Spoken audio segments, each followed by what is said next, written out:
My guest today on the Growing Truth Radio Network is Jay Caldwell. Jay, tell us a little bit about your website. My website is NegroLeaguesHistory.com. I use it to tell stories of Negro League players.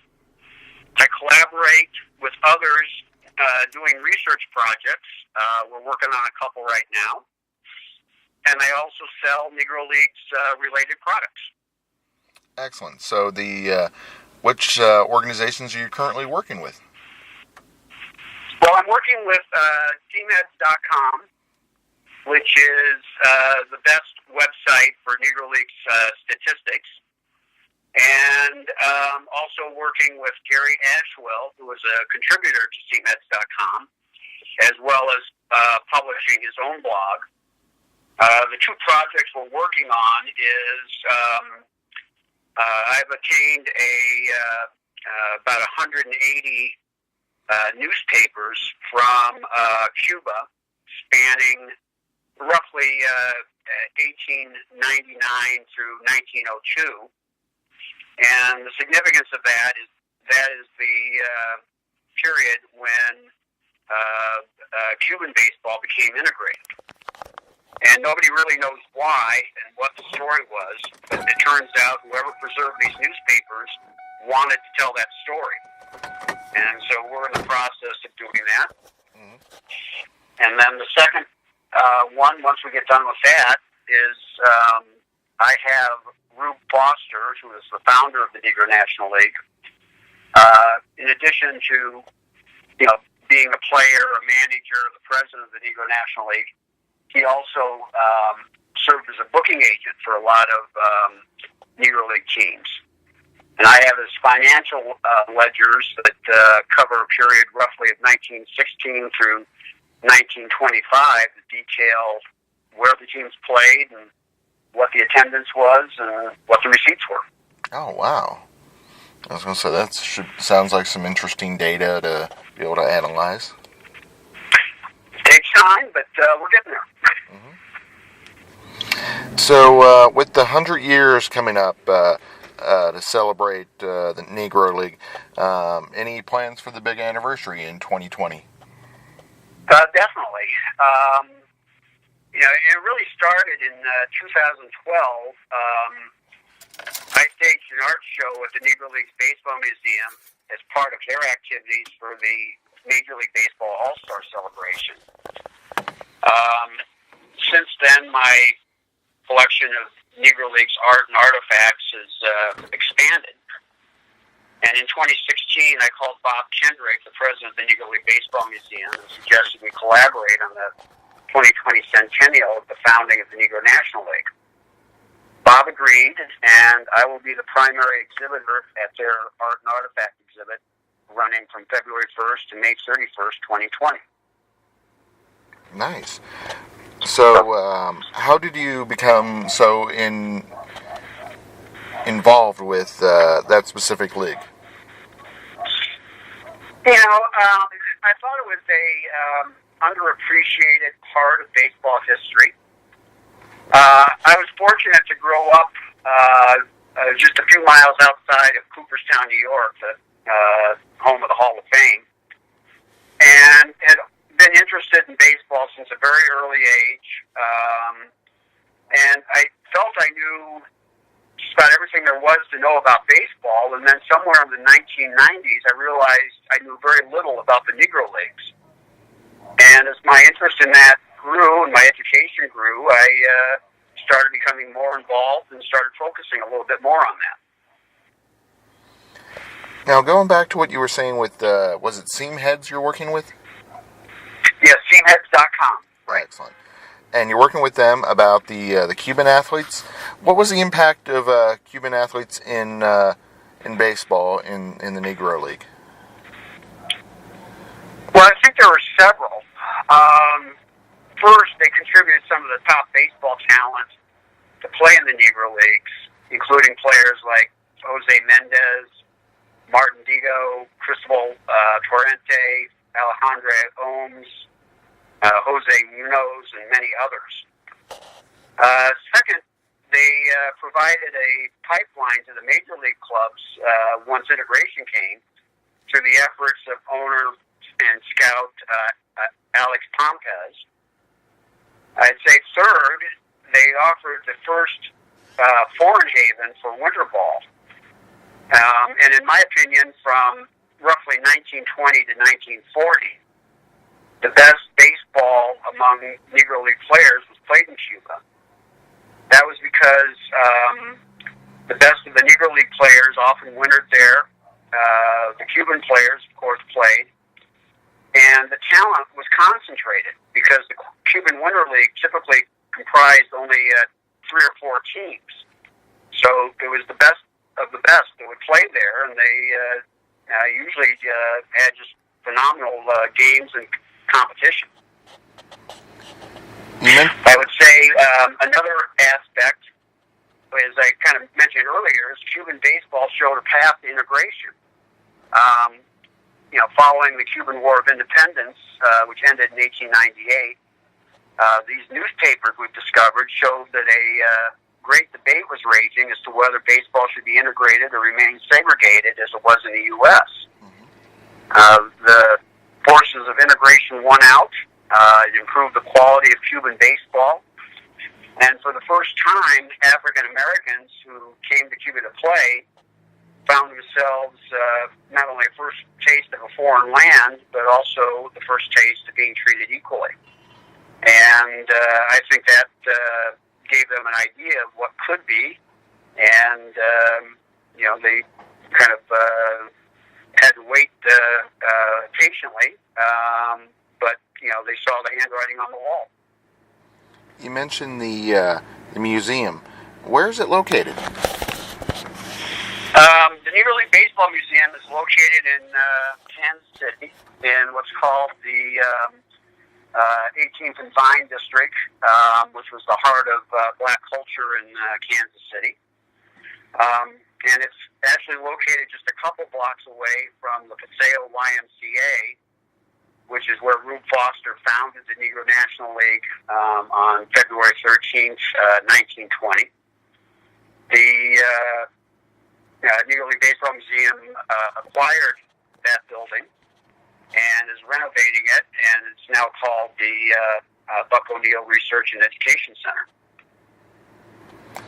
Who helped found the museum? Well, that would probably be best answered by an employee or representative of the Negro League Baseball Museum, which I am not.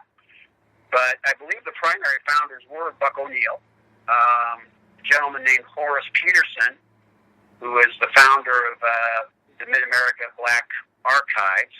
I don't think he's a Kansas City native, but he lived most of his life in Kansas City.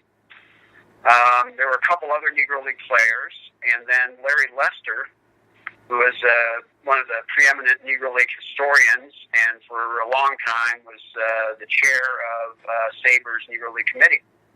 And the way I understand it, the museum has definitely grown and developed dramatically over time. Well, yes, it has, and I certainly wasn't there. Again, I'm not an employee, and I certainly wasn't there at the beginning. But my understanding is that it was founded about 1991. It was a second-story walk-up office, probably 150 square feet or something. They gradually expanded it to about 2,000 square feet, and then somewhere in the late 1990s, with help from various donors in the city of Kansas City, they opened a 50,000 square foot facility where it exists today, along with the American Jazz Museum. And while I admit I'm biased, I think the Baseball Hall of Fame is the best sports museum in the country, and the Negro League Baseball Museum is second. So it's an excellent museum. Just throwing out there one of those conspiracies, because people like, creating conspiracies. Jackie Robinson's number was 42. The league lasted 42 years. Probably no connection whatsoever, right? No, there isn't. Obviously, Robinson chose number 42 when he broke in with the Dodgers in 1947, and he would have no way of knowing how long the Negro Leagues would last. My understanding, and he also wore several. The Negro Leagues were not different from the Major League Baseball in that they weren't fixated on numbers. So you could stay with the same team for 4 years and have a different number each year. You change teams and you take whatever uniform and number they had available. So while Jackie Robinson, for instance, with the Kansas City Monarchs, he wore number 5 on his home uniform and number 8 on his away uniform. With the Montreal Royals, his last stop before the Brooklyn Dodgers, he wore number 20 and 8 and I think 9. And the family has told me he picked number 42 because that's what he wore at UCLA. I've not been able to independently verify that. That's one of those things that seems to be lost in the midst of time. But there's no connection to how long the Negro Leagues lasted. Did the two leagues ever play against each other in an exhibition game?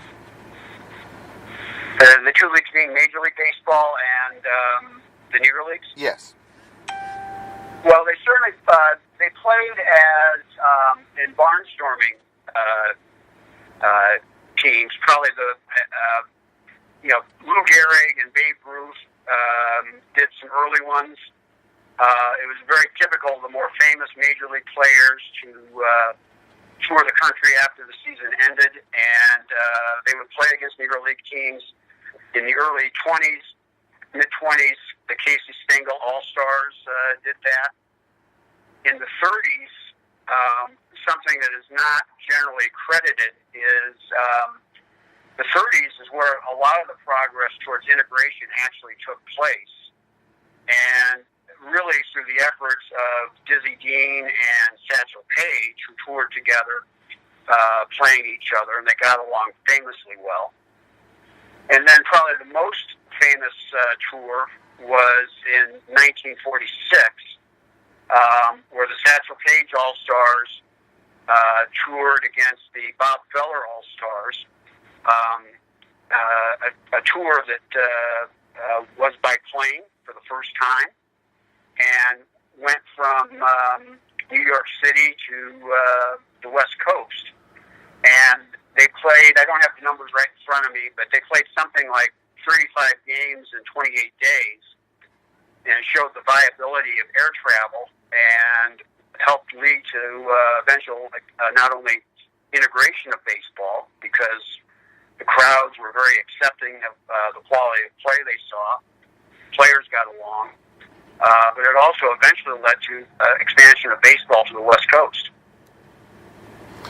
Of the players, that fans should know about, obviously we all know about Jackie Robinson, Hank Aaron, Willie Mays, Josh Gibson. Who are some of the ones that we might not have heard of that we should know about? Boy, there's so many. I guess let me kind of give you a short list and just a few brief words why. Chet Brewer,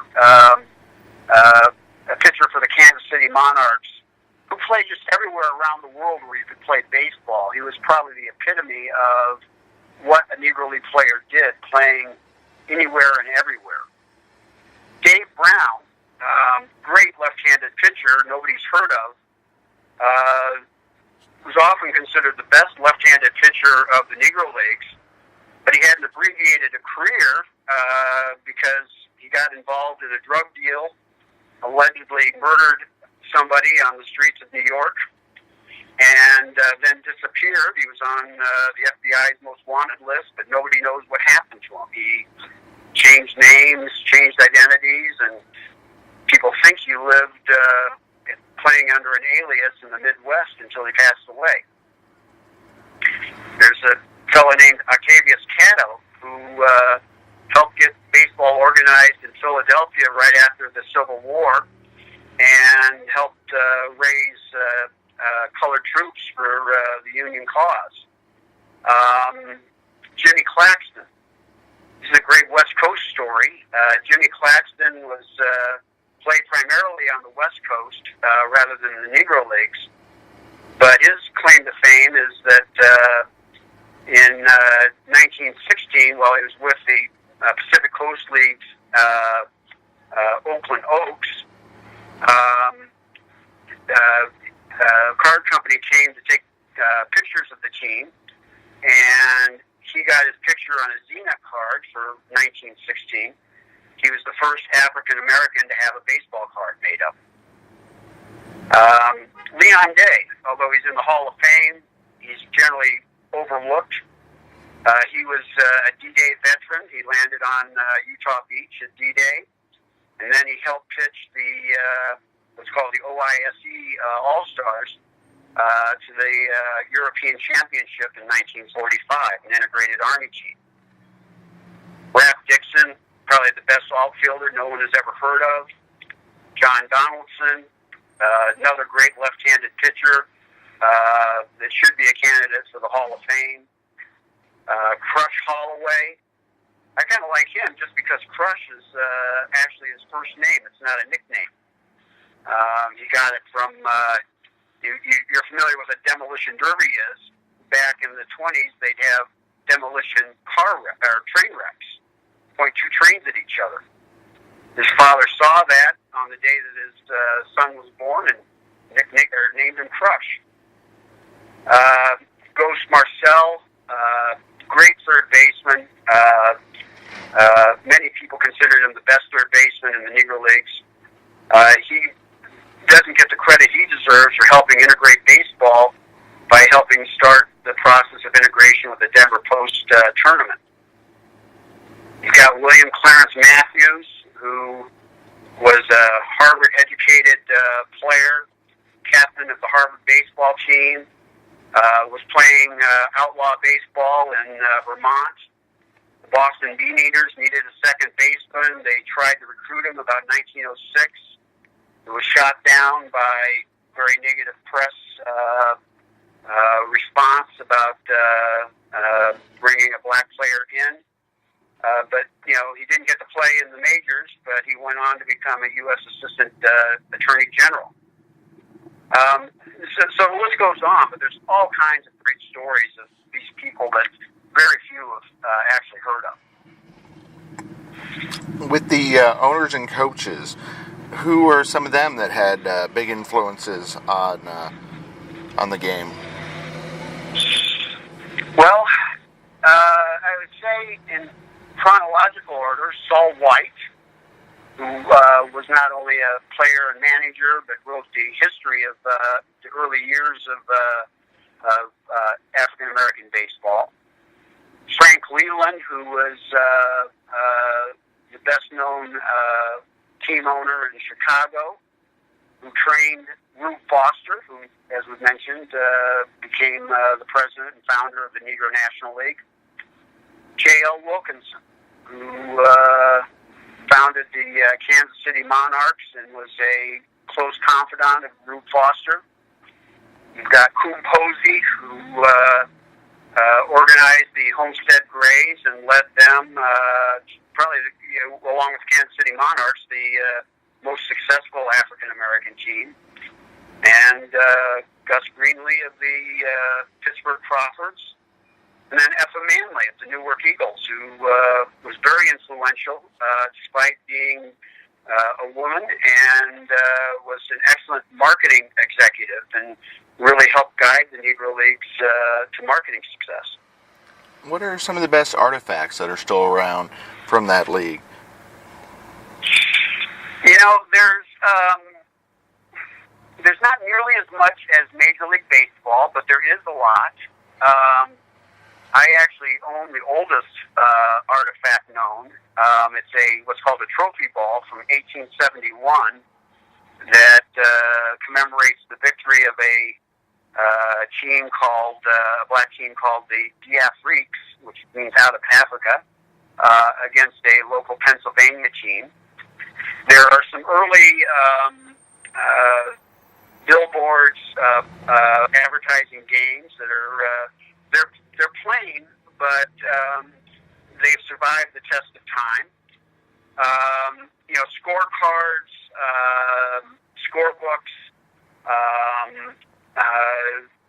There's some, I don't know, just a few bats and uniforms. But anything before 1930 is extremely rare. And then as the Negro Leagues got a little more publicized by the 1940s, while still not as common as Major League, there's more of it. I read somewhere that Geddy Lee from Rush was a huge contributor of memorabilia. He is. I haven't been actually to the museum in about a year, but I imagine they still have the exhibit on hand. They've got a exhibit, I'm going to guess, somewhere around 100 single-signed balls from various Negro League players that he contributed. Wow. Yeah, I mean, because those things are kind of on the rare side, like you were saying, and to have 100 yeah, they are. That's quite impressive.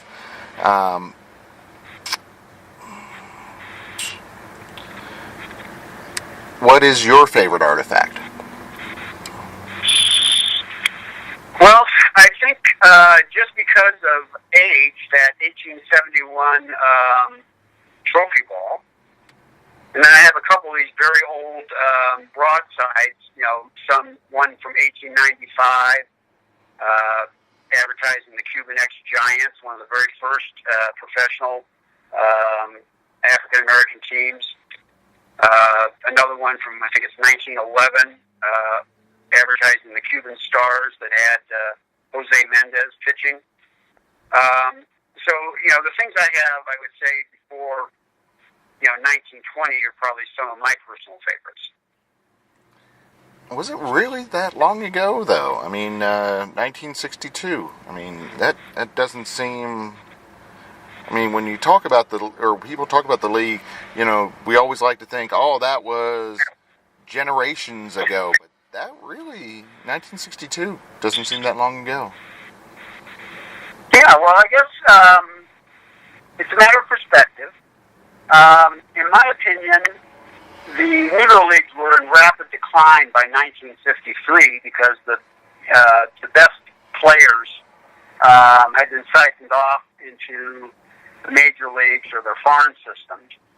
And while it existed for another 10 years, it was really just a shell of itself. I think it was by 1958 there were really only two teams left, the Kansas City Monarchs and the Indianapolis Clowns. So if you go to 1953, that's 65 years, and there's only, there can't be more than half a dozen or so players who played prior to 1953 that are still alive. And, the two well-known ones are Willie Mays and Hank Aaron. But, that would be three generations since the end. But really the best of the Negro Leagues really was from about 1910 to 1950. 1910 to 1920 being pre-Negro League, but they were very well organized barnstorming teams then and had a lot of talent. Did Satchel Paige lie about his age? He certainly used different dates. I'm not sure how much of it was lying versus originally he didn't know. Then when he, I think, did find out, it was just part of his persona to, tell various stories and tell, various birth dates and so forth. He was quite a character, and not just a great pitcher, but he was really loved by everybody. He, reportedly was the third highest paid entertainer of all. In baseball, second only to Babe Ruth, and in black entertainment, second only to Bill Bojangles Robinson, the tap dancer. But he was just a great storyteller, and I think that was just part of the way he would spin yarns. What was the thing about using women's names for the male players with Satchel? Well, I'm not sure how widespread it is. the most famous story that I'm aware of is one told by Buck O'Neill, where Satchel would call him Nancy, and that apparently originated on a road trip where Satchel had a mistress at their hotel and was surprised when he found out that his wife was waiting for him in the lobby. She was visiting unannounced. So Buck O'Neill took the mistress down the hall a couple doors to a new room. Satchel met his wife, got her settled in their room, and then went down the hall looking for his mistress, whose name was Nancy. And he was knocking on the doors and trying to find out which room she was in, yelling, or not yelling, but saying, Nancy, Nancy, is that you? And his wife comes out of the door wondering what is going on, and Buck O'Neill becomes aware of what's happening. And so he pops out of the door and of his room and says, "Hey, Satchel, I'm here." Yeah. So he claimed that he was that was just his nickname, Nancy. Oh, okay. So it was just him taking one for the team. That's my understanding. Yeah. Okay, that makes a lot more sense now, because I had seen the the famous baseball Ken Burns, and it never made any sense to me why he would call him a lady's name, but okay, he was just trying to have Satchel's back, not that Satchel was like picking on him. Okay, that. Yeah, exactly. That makes a lot more sense. And apparently it stuck, because then he'd call him Nancy on a regular basis. So it sounds like a lot of these players we've discussed would be a part of that field of legends. Well, several of them are. Satchel Paige and Buck O'Neill certainly are. Yeah, the Field of Legends is part of the Negro League Baseball Museum, exhibit that depicts kind of an all-time team of 9 fielders. I think they're up to 13 statues, full-size bronze statues. So there's 9 fielders and a batter. You've got Buck O'Neill as a manager, kind of looking on from what would be the dugout. You've got Rube Foster in there as the founder. And most recently, I think last year, 2017, they added a full-size statue of Bob Motley, the longest-living Negro League umpire. So it's a very cool exhibit, very nicely done. Sounds great. When is your exhibit going to go on display? Well, our exhibit will be from February 1st, 2020 to May 31st, 2020 at the Negro League Baseball Museum. I'm contributing 300 original works of art for these players, trying to bring them to life, and about 100 artifacts going back, like I said, to 1871. One other thing I'd like to mention here is that if you go to our site again shortly, NegroLeaguesHistory.com, kind of going back to the field thing, we are going to conduct a poll of our readers as to who they think should be on a Centennial All-Star team. So we're asking them to vote on 25 players, a manager, and an owner. And when we combine that information with some experts like from SeamHeads.com and Gary Asheville and so forth, we're going to create a line of bobbleheads to commemorate the Centennial team for the Negro Leagues. So I think just the poll will be a lot of fun, and there will be links to SeamHeads.com, so if you see a player's name and you're not familiar with it, you'll be able to find out who they are. Sounds great. It's always good to be able to learn more about our past and just how baseball has evolved over the years. Before I let you go, tell us about that really great Jackie Robinson bobblehead and where we can get that. Okay. Well, that's going to be the first of a series we do on Jackie Robinson as well. So we announced it earlier this month. It'll be available late in August. It depicts Jackie Robinson in a Kansas City Monarchs uniform, their home uniform, in 1945. We're working on all the licensing requirements, but we're committed to at least 10 bobbleheads now depicting him in various uniforms. As I mentioned, they played all over the place. So we hope to have them all out by January 31st, 2019, which is his 100th birthday. Mm-hmm. And the other significance of this is that these are the first and only bobbleheads that have been authorized by Rachel Robinson in well over 20 years. And they've stated that they'll be the only ones that they'll allow to be produced for his 100th birthday. Oh, wow. So it sounds like they're going to be an exclusive, a must-have for fans of the Negro League, fans of bobbleheads, and fans of baseball in general. Well, we hope so. It's part of what I got licensed to do and helps me fund this exhibit that I'll be putting on in conjunction with the Negro League Baseball Museum. And, each piece will be limited to 2019, so, for his 100th birthday. So it's not going to be like a stadium giveaway where, you get 20,000 of them. Wow. So, quite exclusive. Definitely appreciate you coming on the show today and learning more about the Negro League. And definitely as you have those events coming up in 2019, 2020, we'd love to follow up with you and have you back on. Well, thank you. I really enjoyed talking with you. I appreciate the opportunity, and I'd love to do some follow-ups whenever you have the time. Sounds great. Our guest today, Jay Caldwell of NegroLeagueHistory.com. Thank you, Jay. Okay, thank you.